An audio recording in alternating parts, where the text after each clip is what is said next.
territorio fermo sugli stessi temi risolti da decenni. Servizi primari che regrediscono, giovani che partono in cerca di opportunità, imprese che faticano a stare sul mercato, bloccate da un contesto sempre meno competitivo. I paesi si spopolano, le comunità perdono rappresentanza politica e forza economica. Sono i numeri che dettano le regole e condannano i territori meno popolosi alla marginalità. I divari aumentano, ma è più forte la volontà di tenere duro e pensare a un futuro che metta al centro le nuove generazioni, le imprese e il valore del fare impresa. Parte da queste riflessioni il progetto Che Impresa? Fare impresa, proposto da Confindustria Sardegna Centrale con un partenariato di imprese del territorio in collaborazione con la Camera di Commercio di Nuoro. L'obiettivo è di promuovere il valore delle imprese con esempi virtuosi di resistenza e tenacia, spazi di legalità e innovazione, opportunità per l'affermazione dei giovani.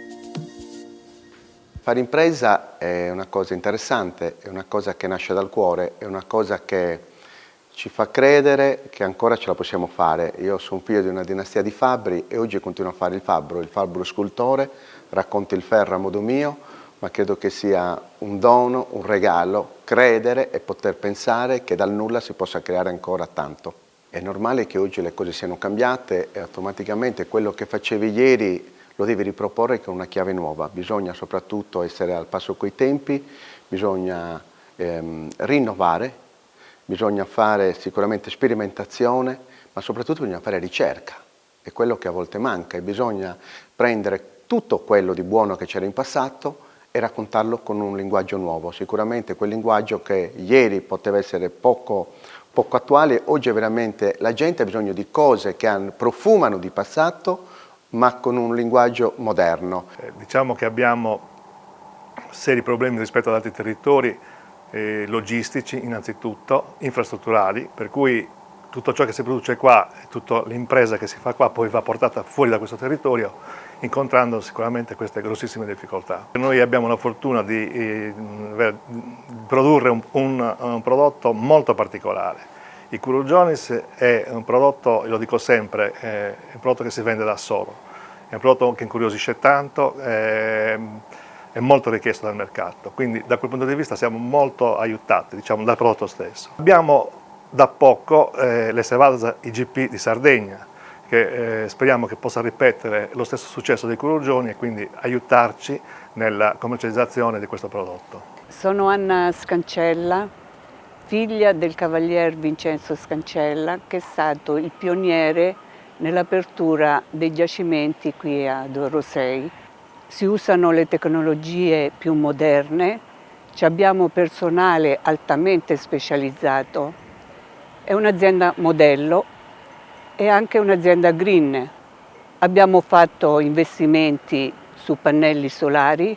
Le nostre aziende, io sono con mio marito nella seconda generazione, è già intervenuta la terza generazione, i nostri figli, e abbiamo già fatto il passaggio generazionale. L'unica cosa che si chiede è che le istituzioni ci siano vicino, sia quelle locali che quelle regionali, e che tolgano un po' di burocrazia. Noi nasciamo nel 1973 da una tipografia tradizionale, i nostri genitori si sono inventati questa azienda in un territorio dove non c'era niente, erano gli albori della cartiera di Arbatax e da lì piano piano è partito tutto quanto.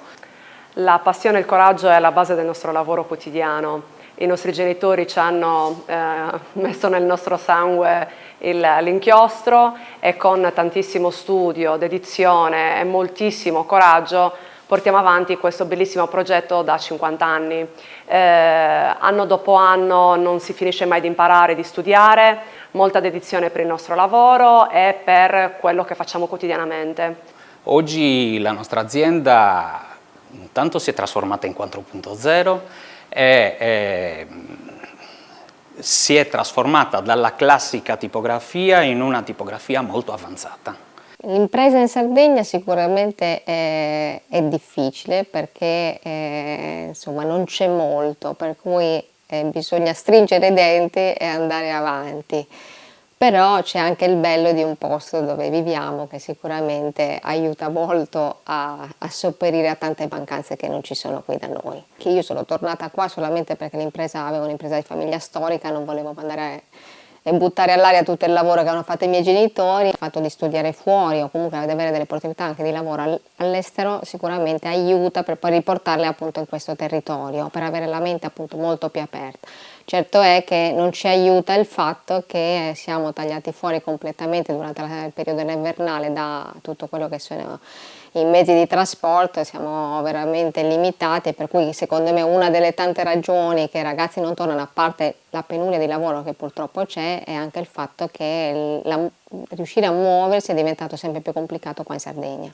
Tutto parte da, diciamo, i nostri nonni, in questo caso siamo una famiglia dove zii, cugini, sorelle, genitori vivono quelli che erano i luoghi dei nostri nonni, luoghi che abbiamo conosciuto, dove, che so, zia Francisca in questo caso faceva il pane, la pasta. Abbiamo avuto la fortuna di vivere questi momenti.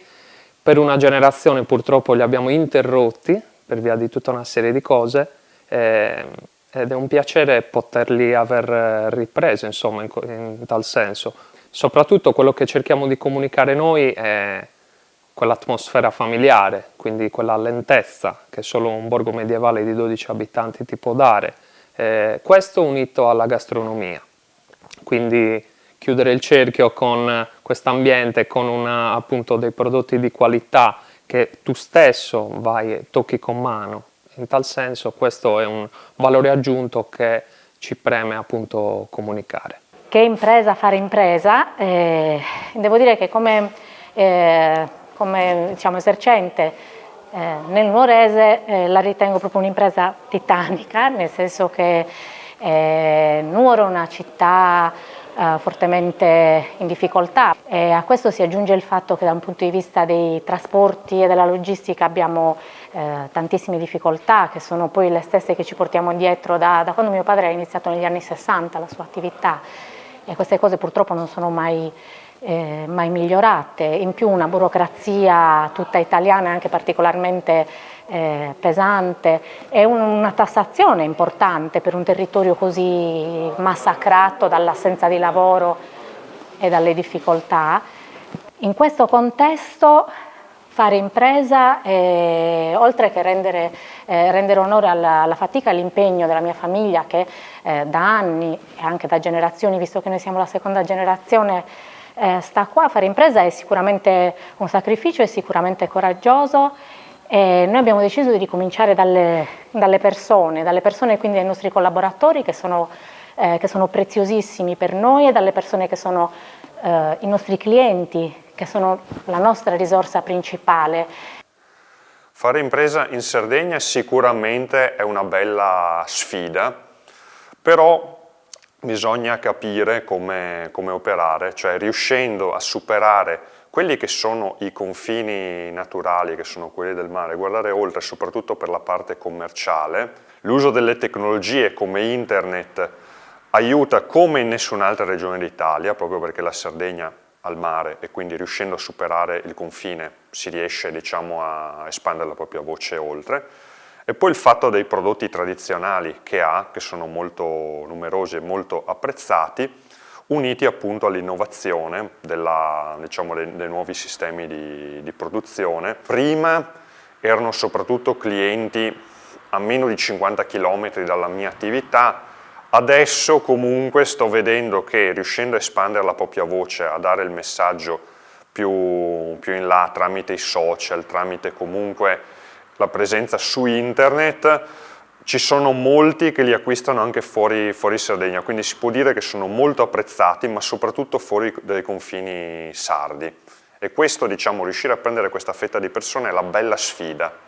Il forte legame col territorio, la passione per il proprio lavoro, le buone pratiche sono indispensabili per far crescere le zone interne ed essere stimolati al cambiamento, e ancor di più è importante condividere conoscenze e competenze, attivare utili collaborazioni e fare rete. Il consorzio è un consorzio di tutela la DOP, ma tutela anche il consumatore perché è garante della qualità del prodotto. Però è anche formazione e informazione, perché nella sua attività deve distribuire le conoscenze finalizzate allo sviluppo del prodotto. Il pecorino romano DOP è presente in tutto il mondo ed è ricercato in tutto il mondo. Il consorzio è anche innovazione intesa come qualità, innovazione intesa come ricerca nel cambiamento, tant'è che sono stati effettuati dei cambiamenti a livello produttivo per renderlo anche apprezzato come un formaggio da tavola. Il consorzio è anche innovazione e anche sostenibilità ambientale, quindi ambiente e territorio, sostenibilità sociale intesa come presidio del territorio e delle tradizioni, perché è una produzione strettamente legata alle tradizioni della regione, sostenibilità economica. Il distretto culturale del Nuorese è una delle realtà culturali a livello di rete, di organizzazione di rete più importanti in Sardegna. Ha più di 10 anni di vita, riunisce più di 70 associati tra enti pubblici, associazioni culturali, teatri, musei, associazioni imprenditoriali di categorie e lavora con una governance molto semplice, essenziale, che sta dando risultati particolarmente positivi. Cerchiamo ciascuno nel proprio segmento e tutta la filiera dell'industria culturale, ciascuno di dare in modo trasparente il proprio contributo.